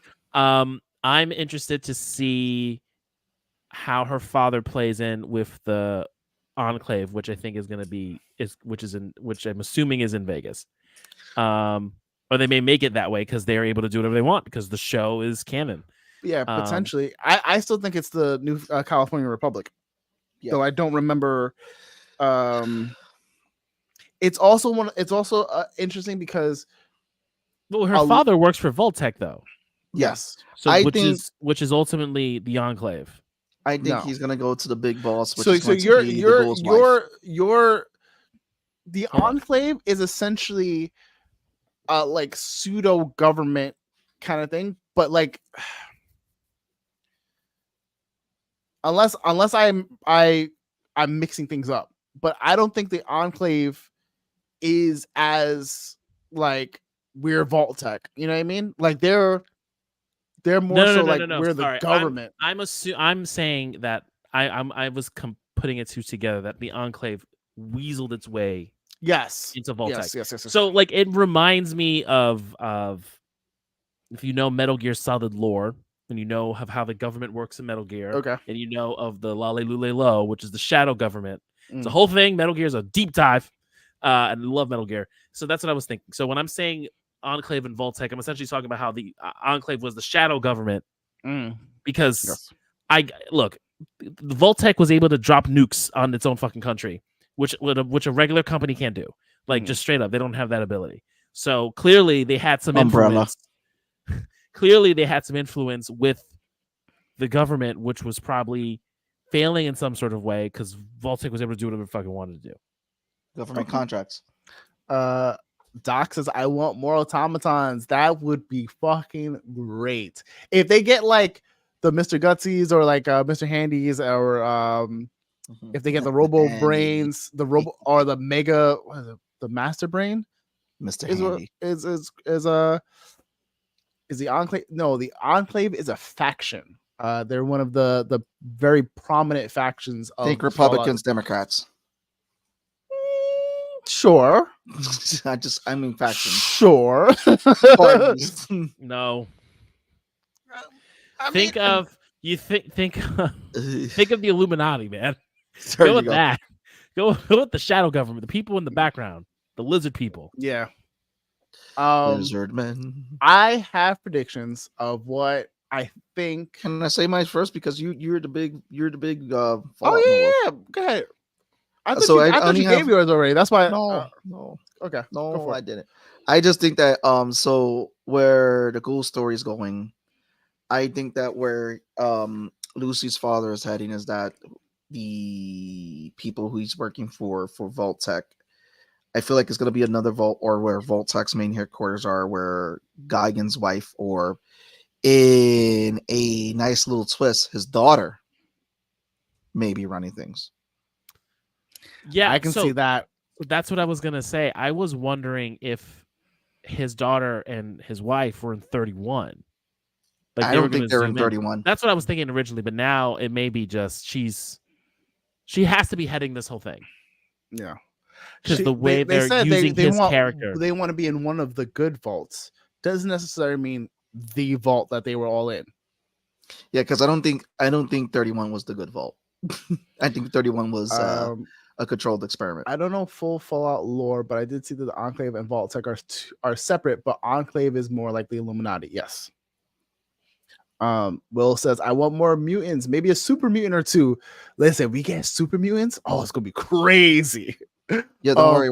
Donatello's gonna pop up. I don't know if we're gonna get them on the West Coast, because I don't remember if we see a lot of mutants on the West Coast, because the origin for almost every mutant is on the East Coast, if memory serves correctly. Maybe with Vault 4, with what we got with the experiments there, maybe that could be a setup. Possibly. I mean, like there's a lot of possibility. If you watch the series and then put up the map that was behind all of them, and then you line it up with like an actual US map, and then line it up with like the existing vaults that we do know about, there were some dots of like places that we've never seen in the video games. Someone did a whole like literally like, oh, that's a vault. Where's that? Like, that's close to where we were, but it's not. So there's spots that we still haven't even looked at, and I'm very interested to see where they go with it. Of course, I want to see Deathclaws, but because they're in the desert, give me fire ants, give me giant fucking radio. The albino. Look up albino rad scorpions. I'm currently fighting all of them in fucking Fallout 3, and they're not a good time. I promise you that. I don't want to look up albino. Albino. That's albino. Rad scorpion. They're huge. Those are the ones I said they're essentially a Jeep. They're like massive. Albanian rat scorpions. They got fucking track shoots. Jesus Christ. They're. Did you look it up, Zone? Not yet. Rad scorpions are very annoying. Will sounds like a man who knows. Will knows. Will's the gamer. So the Illuminati never evolved just to save themselves from Lucas. There's no mention of the Illuminati in the games that I'm aware of. I don't think that's ever made reference. I think it's like we allude them to the Illuminati just to give you guys like context or something. Yeah, rad scorpions are the worst. They're actually like some of the worst. I have a prediction for a few things, but I don't know how that would play out, because depending on how you play Fallout 3 would determine a person showing up in now where you're just like, oh, okay. And I can give you guys that afterwards in the green room. But I think that's it. I think like that's the majority of it. I'm glad you guys enjoyed it, because I honestly was going in hesitant, and I didn't want to get my hopes too high. And I think I was very tempered with it, because while it's a very good show, I think I had to detach myself from the show to watch it and appreciate and enjoy it, and then be like, okay, it's not only a great show, it's also a great adaptation of the Fallout franchise. Didn't know that. I went straight to Fallout 4. So I'm a Fallout 3 in Vegas person, and I play a lot of Fallout Shelter on my phone, but I have only played a little bit of 4. I got up to the baseball field in 4. And Will, because you played 4, it's Chicago, right? If I'm not mistaken. No, it's Boston. It's New England. Boston. There it is. I knew it was up higher than us. The Commonwealth. That's what they call it. Yes. Thank you. I had a feeling it was somewhere up. I just couldn't remember where in which direction. All right, cool. Yeah. Let me look at next week. Fuck. What are you looking for? No, I have a video that I had watched. It was up. There we go. Every vault in the Fallout shelter. So I'm gonna share the link. Knows your secret recipes should be shared. That's why we designed the only bag that folds up. So what I'll do? Oh no, that's not what I wanted to do. Okay. Copy link. So what I'm gonna do is I'm going to go into the chat for the live episode.